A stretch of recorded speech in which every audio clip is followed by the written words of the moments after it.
When we think about today's workplace, there's a really big question we need to ask. Are we actually thriving, or are we just surviving? We're about to dive into the science of well-being and happiness and see how it's becoming this absolutely essential tool for building organizations that are not only successful, but also resilient. So let's get into it. Okay, first things first. Before we can talk about solutions, we've got to get a really clear picture of the problem. Because the modern workplace is facing a genuine crisis, and a lot of companies are, frankly, struggling to keep their heads above water. So, let me ask you directly, and I want you to really think about it. Is your workplace thriving, or is it just surviving?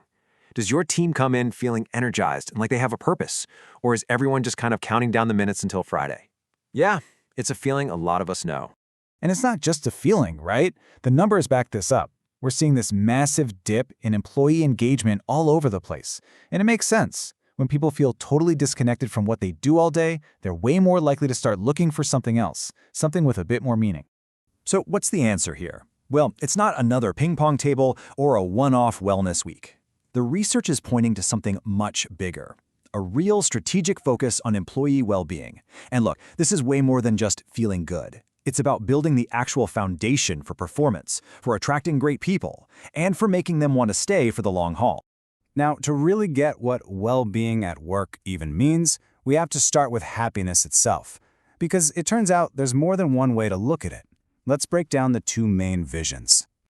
Okay, so on one side, you've got hedonic happiness. This is all about pleasure, good vibes, getting what we want right now.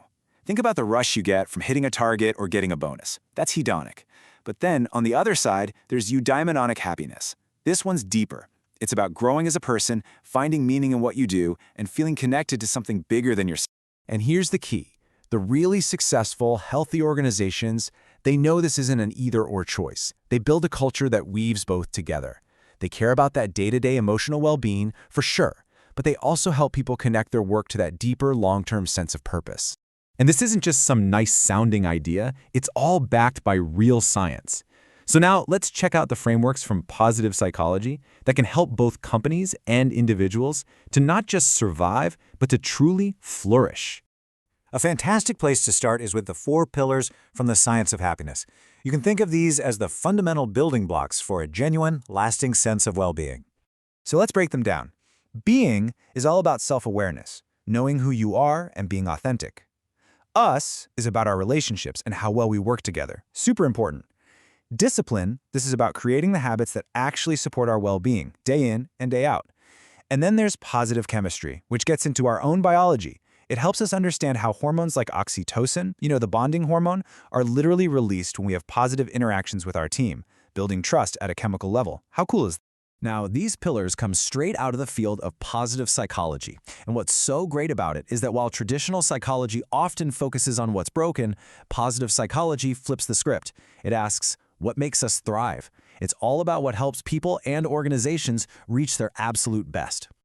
And one of the best tools to come out of this field is the PERMA-V model. It's like a roadmap with 6 key areas to focus on. We've got positive emotions, that deep sense of engagement where you're in the flow, nurturing strong relationships, finding meaning, celebrating achievement, and of course, taking care of our physical vitality. It's really the whole package for flourishing. So, we have the science, we have the models, but how do we actually do it? Well, it all boils down to leadership, and honestly, a totally new way of thinking about our personal resources. Positive leadership is basically the engine that drives this whole thing, but so much more than just telling people what to do. When leaders make it their job to create positive energy, build real trust, and ensure psychological safety, well, that's when you create an environment where people feel safe enough to take risks, to innovate, and to just be themselves. And that safety, that's the bedrock of any team that performs at a high level. And this leads us to a massive mindset shift. For decades, we've been obsessed with time management.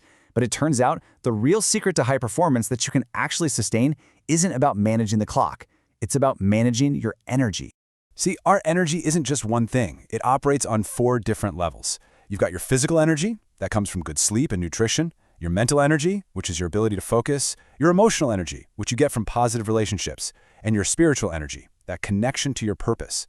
When all 4 of those are firing on all cylinders, that's when you're unstoppable. Okay, so let's tie all of this directly to the bottom line. because all this talk about well-being, it isn't just a nice to have. The truth is, well-being is performance. This is the absolute core of the whole idea. Well-being doesn't come after you're successful. It's the essential ingredient you need to become successful. It's a prerequisite. Without it, building sustainable, high-performing teams is pretty much impossible. And why is that? Well, just think about it. People who have high levels of well-being are just better at their jobs. They're more collaborative teammates, they're more resilient when things get tough, and they are way more creative and effective when it comes to solving complex problems. This quote just says it all perfectly, doesn't it? The flourishing of individuals leads to the flourishing of results. When you focus on helping your people thrive, the business results just follow. It's a direct cause and effect. So investing in well-being isn't an expense on the balance sheet. It's a strategic investment in the future of your company.